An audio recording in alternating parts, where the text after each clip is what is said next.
आज हम लोग करेंगे क्वेश्चन नंबर 15, जिसमें क्वेश्चन में कहा गया है कि a bullet is fired horizontally, यानी कि एक बुलेट जो है हॉरिजेंटली फायर किया गया है ऐसे करके, और aiming at an object which start falling. अब यहाँ पर एक कोई दूसरा ऑब्जेक्ट है, इसको हम बी मान लें, इसको ए मान लें पॉइंट।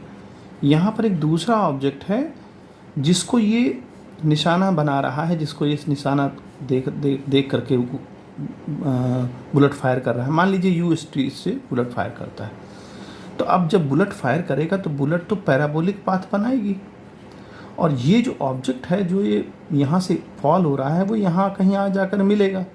कहता है start falling at instant is bullet fire show that bullet will hit the object. कह रहा है बताइए क्या बुलेट हिट करेगी। तो देखिए यहाँ से यहाँ तक पहुँचने का बुलेट का टाइम वही होगा जो यहाँ से यहाँ तक का ऑब्जेक्ट का है। अगर ये दोनों मैच कर जाते हैं तो यहाँ पर वो हिट कर जाएगी, अदरवाइज़ नहीं हिट करेगी। तो सबसे पहले हम लोग क्या देखते हैं कि जो ये ऑब्जेक्ट है जो फॉल हो रहा है, ये ऑब्जेक्ट कितना टाइम लगाएगा, यानी कि इसका हम डिस्प्लेसमेंट देखें यहाँ से यहाँ तक का। मान लीजिए यहाँ से यहाँ तक का डिस्प्लेसमेंट हम लिखते हैं एस बी। तो देखिए क्या है, फार्मूला क्या होता है, U T plus half G T square formula होता है। इनिशियल इसको ड्रॉप किया गया है तो यू जीरो हो जाएगा, तो क्या आ जाएगा हाफ जी टी स्क्वायर, यानी वर्टिकली वो डिस्टेंस यहाँ से यहाँ तक चला।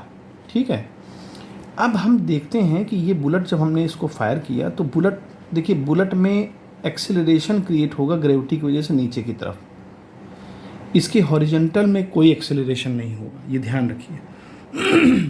तो अगर हम इस बुलेट का वर्टिकल डायरेक्शन में डिस्प्लेसमेंट देखें, क्योंकि वर्टिकली जब इतना ही गिरेगा, भले ही यहाँ गिर रहा है लेकिन वास्तविक में जो डिस्प्लेसमेंट होगा वो तो यही होगा ना वर्टिकली।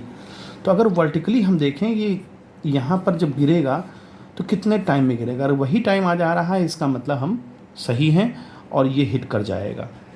तो अब हम इसका वर्टिकली जो है डाउन डिस्प्लेसमेंट देखते हैं कि ये कितना नीचे गिर रहा है। तो देखिए वर्टिकल कंपोनेंट, जब वर्टिकल आपकी बात होती है फार्मूले में तो सारा वर्टिकल लगता है, यानी कि इसकी वर्टिकल स्पीड भी लगेगी। अभी तो हम लिख दे रहे हैं U T plus half G T square, क्योंकि ग्रेविटी नीचे की तरफ। अब इसमें देखिए हमने हॉरिजेंटली इसको बुलेट को फायर किया, वर्टिकल इसमें कुछ भी स्पीड नहीं है, तो यहाँ वर्टिकली स्पीड जीरो हो जाएगी, क्योंकि हम यहाँ वर्टिकल के लिए फॉर्म लगा रहे हैं। वर्टिकल डिस्प्लेसमेंट भी हमारा वही होना चाहिए और टाइमिंग भी वही होनी चाहिए। तो अब देखिए ये तो हमारा वर्टिकली ज़ीरो हो गया। अब ग्रेविटी तो वही रहेगी, ग्रेविटी में चेंज आएगा नहीं। अब अगर एस ए, यानी एस ए जो है डिस्प्लेसमेंट डाउनवर्ड डायरेक्शन में एस ए एस बी के बराबर होना चाहिए। अब यहाँ देखिए, आप देखिए हाफ जी टी स्क्वायर आ रहा है, अगर देखें हाफ जी टी स्क्वायर तो यहाँ का टाइम देखिए ये आ जाएगा 2sa/g, यानी ये टाइम हमारा 2sa/g आया, और यहाँ से अगर टाइम देखें तो 2sb/g। ये देखिए हमारा 2sb/g आ रहा है, 2sa/g आ रहा है, लेकिन यहाँ sa/sb के इक्वल है। क्यों? क्योंकि जितना ये वर्टिकल डिस्प्लेस ऊपर से नीचे करेगा उतना ही ये भी नीचे खिसकेगा। भले ही वो आपको जगह अलग दिख रही है, भाई यहाँ से आप फायर करेंगे तो यहाँ जाएगा, लेकिन वर्टिकली जो डिस्प्लेसमेंट है वो उसका बराबर हो जाएगा।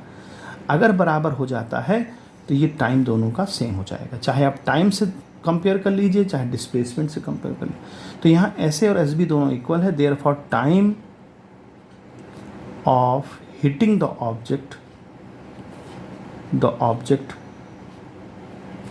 बाय द बुलेट,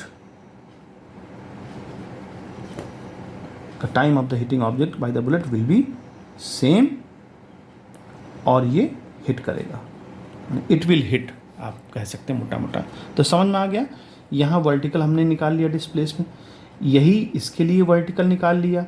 हॉरिजेंटल तो हमको देखना नहीं था, वर्टिकली वो कितना जो है नीचे गिरेगा। अगर ये वर्टिकली उतनी ही डिस्टेंस पर गिरता है, उतने ही टाइम पर गिरता है, तो ये जो है हिट कर जाएगा। तो वर्टिकल डिस्प्लेसमेंट ऐसे हमने लिखा ज़रूर है, लेकिन बाद में हमने इक्वल कर दिया है, क्योंकि दोनों का वर्टिकल डिस्प्लेसमेंट अगर इक्वल होगा तो ये एक दूसरे को हिट कर पाएंगे, और इस तरह से इस क्वेश्चन को हम सॉल्व कर पाएंगे।